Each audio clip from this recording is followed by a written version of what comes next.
likes, comments, shares, repeat. Likes, comments, shares. They do it for the likes, comments, shares, repeat. Likes, comments, shares. For 5 minutes of likes, comments, shares, repeat. Likes, comments, shares. They do it for the likes, comments, shares, repeat. Likes, comments, shares. They do it for the likes, comments, shares, repeat. Likes, comments, shares. They do it for the likes, comments, shares, repeat. Likes, comments, shares. They do it for the likes, comments, shares, repeat. Likes, comments, shares. They do it for the likes.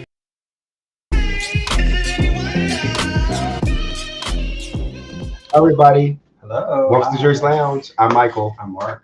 and guess what? We're We're together. back. Hi, everybody. Did you miss us? So if you like our content, make sure you like, comment, subscribe. Yes. Share. We'll give you a moment to do it right now. But wait.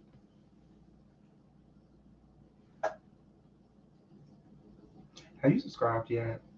Do you like it yet? Do you share this yet? Yeah, buddy. Hit it hard. Hit it hard. It's It's all right. It'll be all good. Anyway, you guys, we just got back from the WOMP Festival.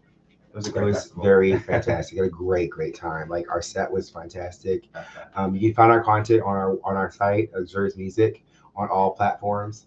So take a look at our show. We do little clips and pictures and stuff. So we'll have more to post as time goes along.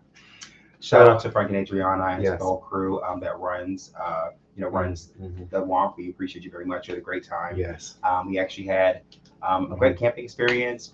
We actually had the vendors, shout out to the vendors and all those food service workers, Yeah. and everyone who worked at the festival. Like Cody, Thomas, Anthony, everyone was part of that. We want to thank all of you guys for that. It was a great festival. It was amazing, and thanks for having us. We always appreciate the love and respect. Yeah. So, how are you feeling? How are you feeling today? I feel good. I'm ready to go home. It's time. Yeah. It's been a long journey, but Yes. it's been great. But it's time for us to, you know how it is when you're finishing up a journey and a trip. This is the end of our tour for Luxuries, but the tour continues. They'll be Yes. at the wind down coming up Yes. very soon, and then there's Another one is Saskatoon, so we'll be there too. So So be looking out for that. Yes. on our show. I'm super excited about that. Yeah, so we're going to our stories. Did you want to go first? You want to go first? I'll let you go first, bro. Okay, sweet. So It's I'm your house. not sure if you guys heard about this. So this is really breaking news. Did you guys hear about the 7-year-old boy who got abandoned on Mount Fuji? Let's talk about that for a minute. I want to pull this up as we talk about it. And it's pretty crazy.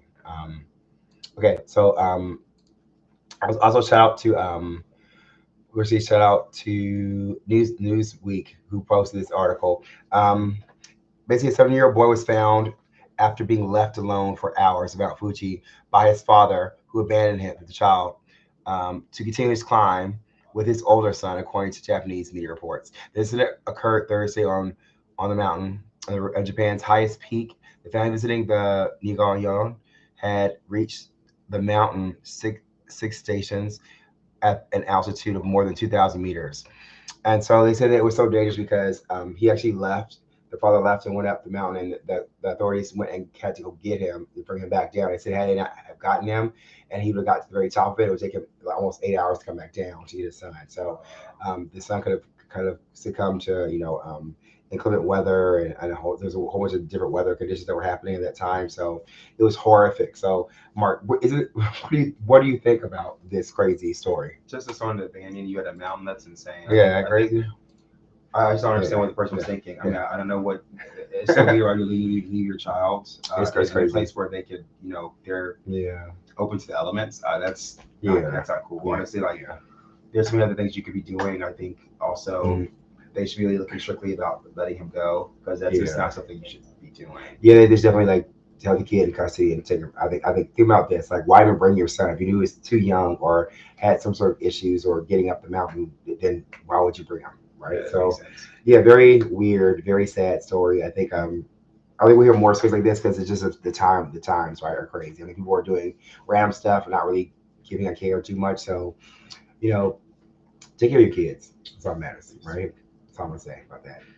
Yeah, what do you think? Same? Yeah, I think so. Let's go to the next story here. What's your story, bro? Sure. So my next story is going to be about. Let's see here. Let's go to the Flock.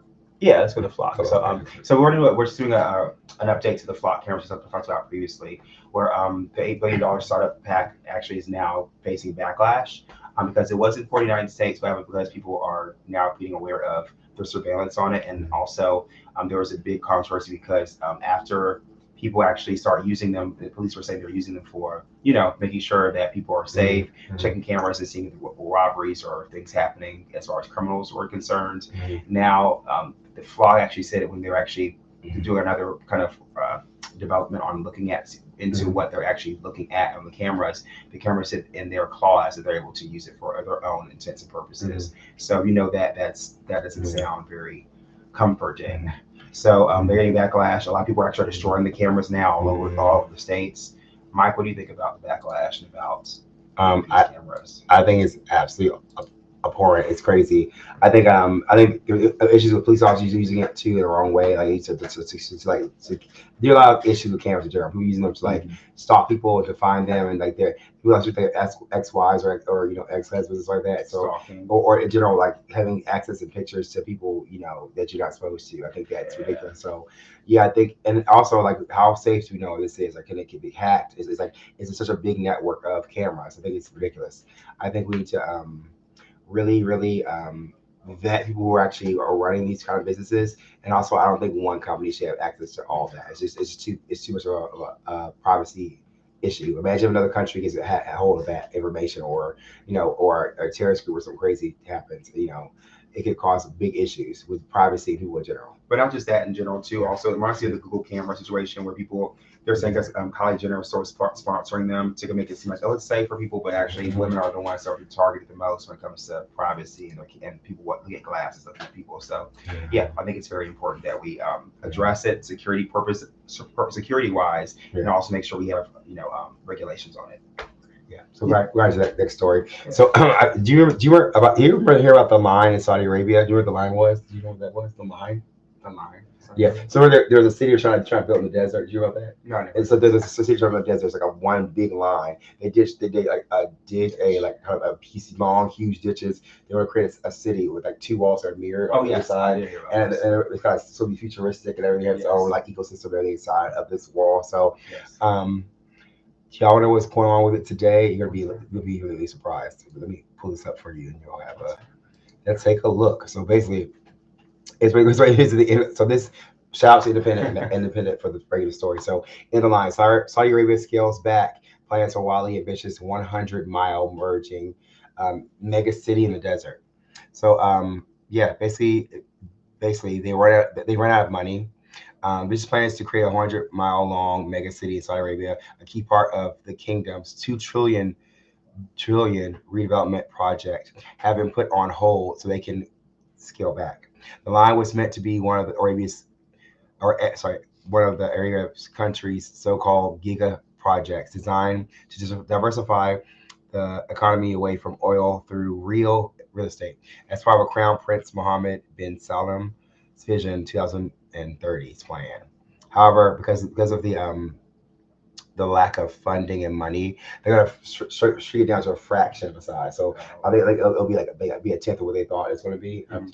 You quote me wrong. I think it's like something crazy like that, or even smaller. So to that point. So, what do you think about this, Mark? Them having to like scale back on this city and like that they don't have the money to do it. I mean, were they trying to build the city on hopes and dreams? I don't understand. It's so expensive. The thing about being in the desert, having the resources you need, like water, air conditioning, equipment, general, electricity, like crazy. It's so hard. I don't understand why they thought that'd be a great idea. I think also, I mean, were they building the city on rock and roll? I'm confused. Like, we built this city on rock. I don't know. I don't know. I'm just weird. But on rock, maybe it's just rock. Yeah, rocks. I don't know what it saying.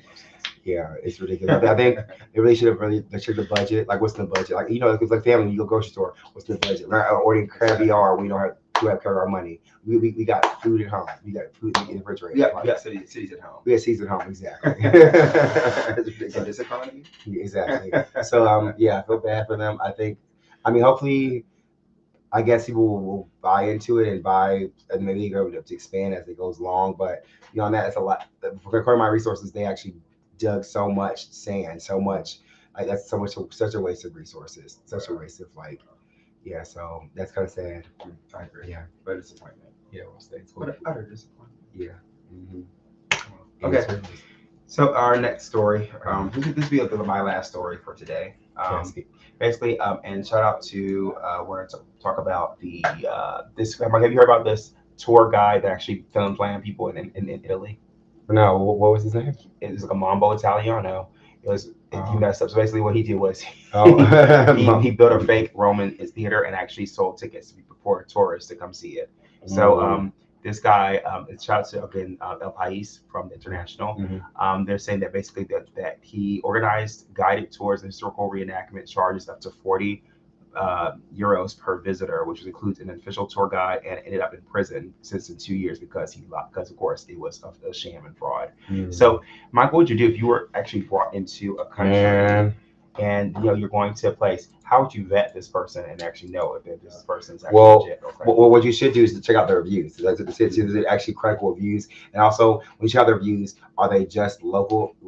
I'm pretty sure in order for a scam like that to work, you have to have like a lot of fake views and fake reviews. So if the reviews all come from the same city or same kind of source area, then you know it's fake, right? Also, maybe calling the people in the city and talking to them, or maybe you should check out your embassy and talk to people and see, hey, is this a legit site of a place of origin where it's the actual place we can visit, or is it a fake fake monuments, whatever. So I think it's really crazy that someone went through all that work to scam people.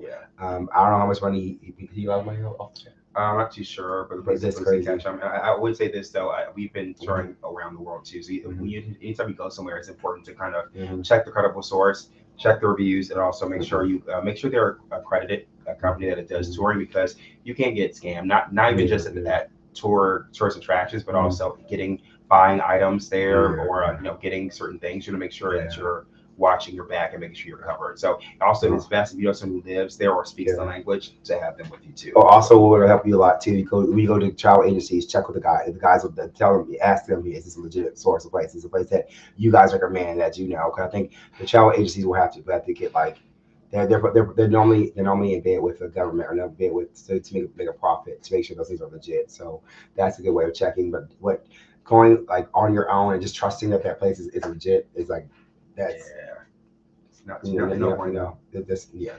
Not good at all. That's it for our stories. Anything else to say, Mark? That's it. So, do you want to talk about anything different about it? No, I think we're all good. Really appreciate you guys watching us tonight. Sorry, you just got low because we had so much fun partying. We were tired. Our voices are gone too. Almost gone. So from having a good time and screaming dance. But also check out our Instagram and our YouTube channel. We have a lot of updates with our current, what we actually did at the festival. You can see us perform, and also you can support. Make sure you still like, comment, subscribe, and share. We want to hear more from you. Actually, what we like to do eventually is do this. I'm gonna post something on Instagram. We'll have some questions, Q&A maybe, and you guys can put some questions, and we'll actually answer your questions. So that's cool. Thank you guys so much for watching our show. You guys have a good night, and thanks for joining us. We'll see you next time. Bye, guys. Bye, everybody. Bye.